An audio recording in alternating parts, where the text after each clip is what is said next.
어제도 언론을 통해서 나오기는 한 부분인데요. 네. 1심 재판 당시에 피해자분이 이 사실을 알고 너무 좌절을 하셨다고 들었습니다.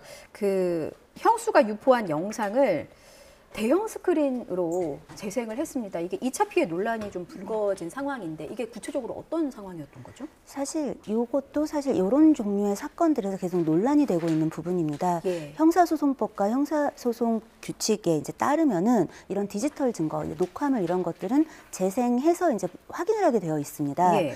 그런데 이제 법정에서요? 법정에서 그런데 이거를 대형 스크린으로 할 것이냐 아니면은 이제 보통 보면은 검사 자리 뭐 혹은 피고인 변호인 자리 예. 이제 판사님들 자리에는 그 소형 그 스크린이 있습니다. 예. 개별 스크린을 가지고 이제 볼 것이냐 이런 것들은 좀 차이가 있습니다. 어디서 어떻게 볼 것이냐의 방법의 문제에 대해서는 구체적인 언급이 없는 중입니다.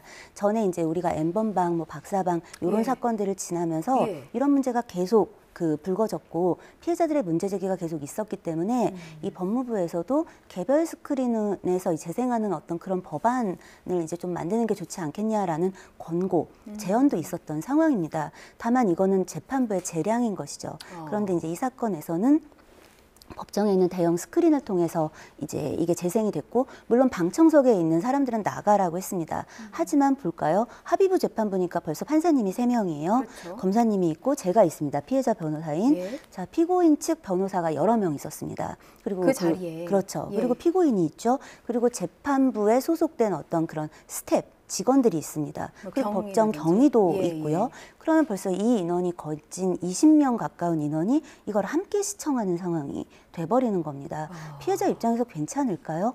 사실 이런 것들이 이 불법 유포나 불법 촬영을 당한 피해자들이 갖는 고충과 피해의 어떤 본질이기도 합니다. 우리는 불가피하다라고 이야기하지만 예. 정말 이 방법이 불가피한 것인지 혹은 피해자에게 이것이 특정되지 않았다, 너인 줄 모르니까 괜찮다라고 할 수 있는 그런 부분인지 그 기준 같은 것들에 대해 생각해보는 계기가 되어야 하는 것이죠.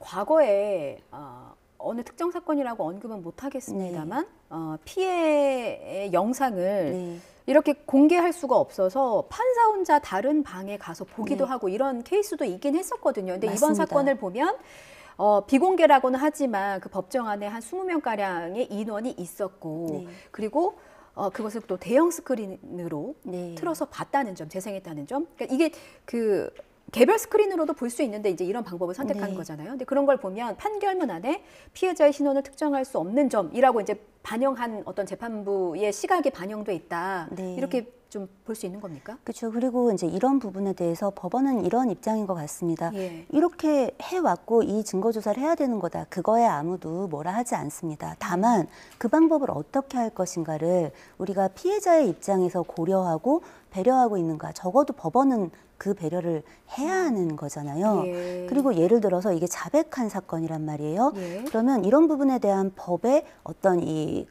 블랙홀 같은 부분이 사각지대가 있는 겁니다. 왜냐하면 자, 우리가 증거를 내면 증거 기록이 이렇게 있어요. 페이퍼로도 있고 종이로도 있고 예. 이렇게 영상물은 CD로 들어가 있습니다. 피고인 측은 이걸 다 열람복사해 가거든요. 예.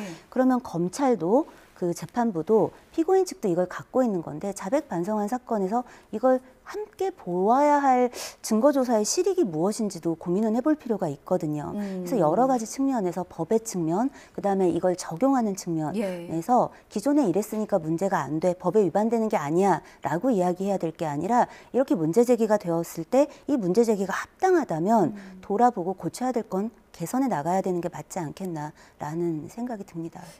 피해자 입장이시니까 아무래도 좀 네. 구체적인 방안을 생각을 해보셨을 것 같아요. 이제 어쩔 수 없이 수치심을 느낄 수밖에 없는 상황에서 조금이라도 좀 피해자를 배려하려면 어떤 절충안이 좀 필요하겠습니까? 좀 전에 앵커님이 말씀하신 것처럼 예. 뭐 재판부가 따로 뭐 별도의 어떤 실에 들어가서 보는 방법도 있고요.